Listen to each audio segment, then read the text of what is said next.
마지막 답답합니다. 이슈 한번 하나만 더 볼까요? 아 계속 답답하네. 답답하죠. 어우 죽겠다. 뭔가 좀 불편해요, 그죠? 시원한 게 없네. 야, 요거는 중곡동 살인 사건. 네.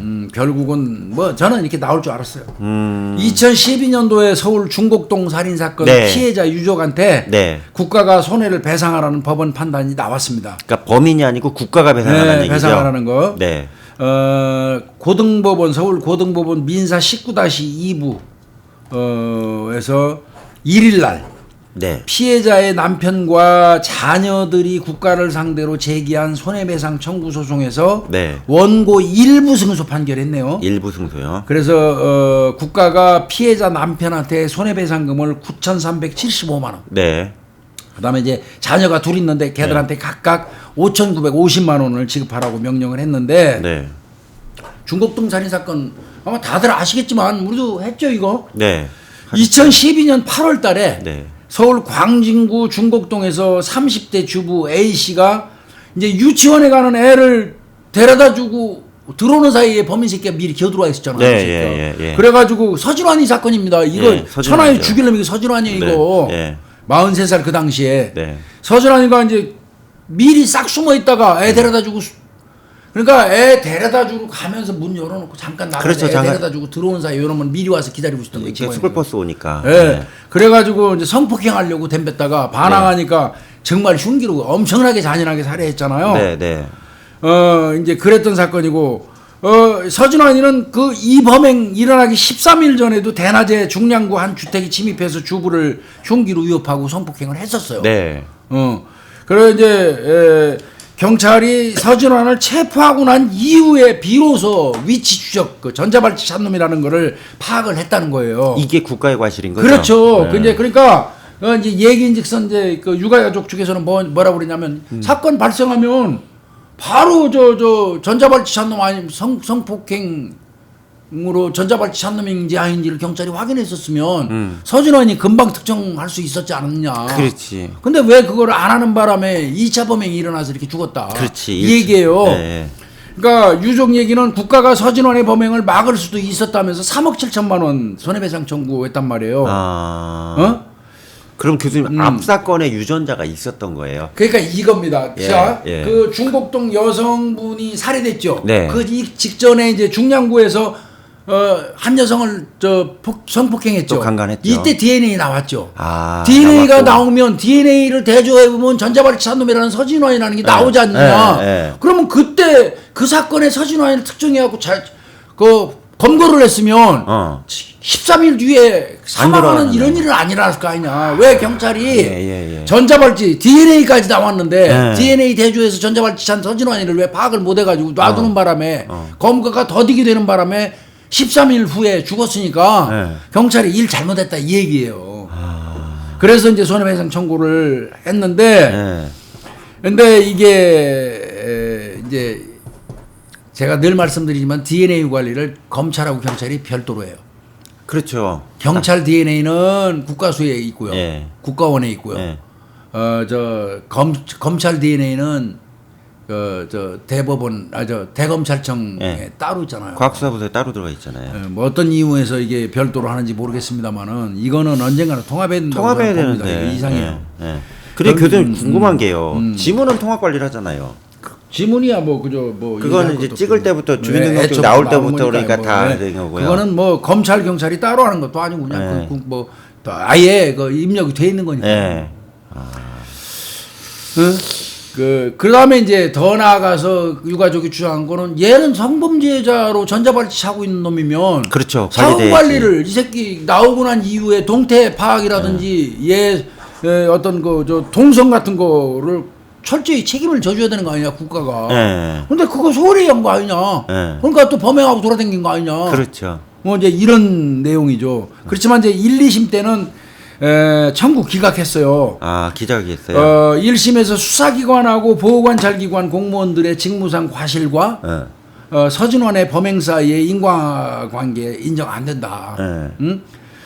또 2심에서는 국가의 잘못이 있기는 하지만 법령 위반 정도까지는 볼 수 없다. 법령 위반 정도 돼야지 국가가 배상 책임이 있다는 거거든요. 그러니까 국가의 잘못이 조금 있다 한들 그게 법령 위반은 아니니까 배상 못 해준다. 이제 이게 1, 2심이었는데 네, 네. 대법원에서는 일부 승소 취지로 보낸 거예요. 대법원이 뭐라고 그랬냐면 서준환이가 자신에 대한 수사가 진행되고 있고 그다음에 자신의 위치 정보가 전자장치를 통해서 감시되고 있음을 인식했다면 네. 이처럼 대단한 범행을 연달아 벌일 생각을 못했을 거다. 바꿔서 얘기하면 전자장치를 차고 있으면서도 내가 이거 차고 있으니까 감시당하고 있고 내 동선 파악이 다 되니까 나는 범행할 수 없어. 이렇게 생각을 해야 되는데 그런 생각 자체를 안 할 정도로 그 전자발찌 찬 서준환이가 누르랄라 범행하고 댕겼다 이거야. 그러면 궁극적으로는 이거는 국가 책임이 있는 거라는 거죠. 그러니까 제도가 제대로 그 작동하지 작동 안 않았다. 했다는 거지. 쉽게 얘기해서. 작동했다는 표현이 맞네요. 예. 그러니까 작동을 안 했다는 얘기네. 경찰관하고 보호관찰관의 직무상 의무 위반과 피해자 사망 사이에 상당한 인과관계가 인정할 여지가 좀 있다. 여지가 있다. 그러니까 특히 최초 범행 장소 부근에서 전자장치 부착자가 있는지 경찰이 확인하지 않았고, 예. 그러니까 성범죄 사건이 일어났으면 원래 일반적으로 성범죄 사건이 일어나면 성범죄자는 상습적이잖아요. 예, 예. 그럼 전자발찌 찬 새끼들일 수도 있잖아. 예, 상습 그러면 정권하나. 그 주변에 전자발찌 찬 놈 있는지 명단을 경찰이 먼저 뽑아서 사실 수사해요. 네. 근데 그거 어떻게 하다 보니까 안 했어. 근데 13일이니까 네. 뭐 여러 가지 하면서 그 부분을 먼저 했어야 되는데 좀 간과했던 것 같아요. 그렇죠. 예. 그게 합리적 추론이네요. 예, 그랬던 것 같아요. 근데 이제 이거를 계기로 해서 아마 경찰관도 느낄 거예요. 성범죄가 발생하면 일단 내 지역에 네. 그 발생한 지역을 저 중심으로 해서 전자발찌 찬 놈이 누군지 우선 살펴보고 그들의 동선부터 먼저 파악하는 게 1번일 거예요. 네, 네, 네. 그거 해놓고 그 다음에 다른 거 가야 될 거예요. 이제는 이 사건 계기로 해서 그거 해야 될 겁니다. 그때도 만약에 지금 말씀드린 것처럼 중곡동 아니라 그 아까 중량구에서 났을 때도 성폭행이 딱 발생하고 DNA 도출했잖아요. 네. 그러면 바로 성범죄자 전자발찌 찬 놈부터 확인을 했으면 서준환이 바로 드러나죠. 바로 나왔겠네요. 그럼 서준환이 추적하면 얘가 두 번째 범행했겠네요. 예. 그건 아쉬운 부분이에요. 저도 서준환 사건 다룰 때 우리 방송에서도 그 부분 아쉽다고 말씀드렸었어요. 네, 네. 근데 왜 그렇게 했는지 모르겠어요. 일반적으로 다 그렇게 하거든요, 형사들. 예. 성범죄 사건 발생하면 전자발찌 찬 놈들부터 보거든요. 그거 아주 공식인데 이상하게 다른 상황이 뭐가 근데 있었겠죠? 제 생각입니다. 이건 제 네. 생각인데 네. 아닐 수도 있어요. 네. 제 생각인데 중량서에서는 발생했는데 DNA가 딱 나왔어. 예. DNA 나오니까 요거 DNA 보내면 그 회신하는데 시간이 좀 걸리잖아요. 그 회복 그거 시간이 받아서 걸리죠. 인적상 나오니까 구태여 뭐 이게 저 전자발찌 찬 놈이 설마 또 와서 이런 범행 하겠어 하는 의식도 있었고. 네, 네. 그죠? 네. 그것도 있었고 DNA 나오면 조금 있으면 뭐 DNA 나오면 뭐 그놈 인적상 특정되면 그때 잡지 뭐 이런 느긋한 마음이 있었을 거예요. 회신 기간 사이에 멀어졌을 것 같아요. 저도 근데 그런 그 기분 경찰이 나더라고요. 예. 검거하는 게 중요하지만 검거하기 전에 내가 지금 못 검거한 놈이 딴 데 가서 또 범행할 수 있는 것도 항상 맞아요. 염두에 둬야 돼요. 맞아요. 그게 중요한 거예요. 교수 항상 얘기하시잖아요. 그게 네. 중요한 거예요. 사고가 있는데. 그 중량에서 일어났을 때 형사들이 DNA가 나오니까 이거 잡는 건 식은 죽 먹기라고 생각했을 거예요. 그때 또 누군가 당할 수 있는데. 근데 그 놈이 딴 데 가서 무슨 짓 할지는 생각을 못 한 거예요. 네. 그거 안 돼요, 그거. 안 돼요. 그 바람에 결국 사람이 죽었잖아. 애 유치원 보내놓고 그 요만한 거 그 귀여운 거 유치원에 이렇게 데려다 주고 들어온 엄마 잔인하게 죽였잖아. 이 서준환 이 나쁜 놈이. 그거 생각해야 된다고요. 그럼 교수님 이 법원 판결에서 그 보호 관찰의 지금 문제점도 당연히 지적됐나요? 전자발찌를 찬 놈은 1차 책임자가 보호관찰관. 보호관찰관이죠. 예. 법무부 보호관찰관이니까 예. 걔가 1번이에요. 예. 걔들이 얘가 전자발찌 찬 놈이 범행하고 돌아다니는데 관리 제대로 못한 겁니다. 아까 주기적으로 감독이나 관리를 안 했다는 얘기죠. 제대로 안 했으니까 그거 책임 있는 거고요. 이게 안 나온 거네요. 네, 경찰은 중량구 사건 났을 때 DNA가 나왔으면 예. 전자발찌 찬 놈들부터 찾아봐고 서준환이니까 바로 파악을 하고 예. DNA 결과 올 때까지 기다리지 말고 네. 서준환이를 쫓았으면 두 번째 사건은 안 났다 이거지. 그러네. 제가 우리 형사들한테도 늘 말씀드리지만 성범죄 사건 같은 게 발생하면요 DNA가 나왔어. 그거 잡는 건 식은 죽 이제 그 정해져 있어요. 네. 곧 잡아요. DNA 나오니까. 하지만 그때까지 기다리지 말고 이놈이 딴짓을 또 하루 댕길 수 있단 말이야. 맞아요. 그걸 위해서라도 하루라도 몇 초라도 인적사항을 빨리 파악하는 노력을 해야 돼요. 맞아요. 그러려면 DNA는 보내놓고 일단 관내 성범죄자 전자발찌 찾는 무작정 다 찾는 게 1번입니다. 1번. 그거 아니면 또 성범죄 전과자 있는 놈들도 틀리고. 그러고 DNA 결과 올 때까지 만약에 경찰에서 그거 쭉 그런 노력을 한 게 나왔었으면 이거 인정 못 받아. 그렇죠. 그래서 이 부분은 좀 국가에서 그러니까 뭐 이거는 내가 생각할 때는 보관찰관하고 그 당시 경찰하고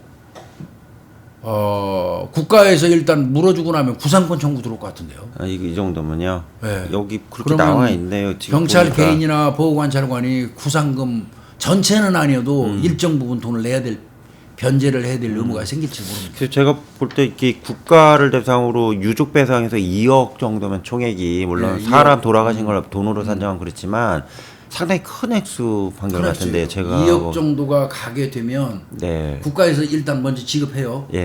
그리고 난 다음에 보호관찰관의 뭐 책임이 뭐 70%다. 경찰관의 책임이 30%다. 그러면 이제 또 그거 배당하겠죠. 1억 뭐 그냥 똑같다고 쳐가지고 1억.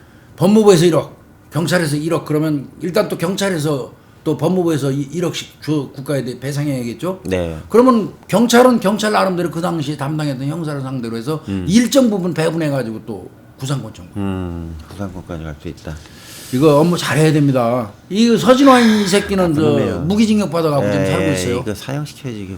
이런 거 사형시켜야 될 놈인데 말이에요. 서진환이 범행 엄청나게 잔인합니다. 너무 잔인합니다. 이거는. 서진환 편은 아마 제가 다뤘죠.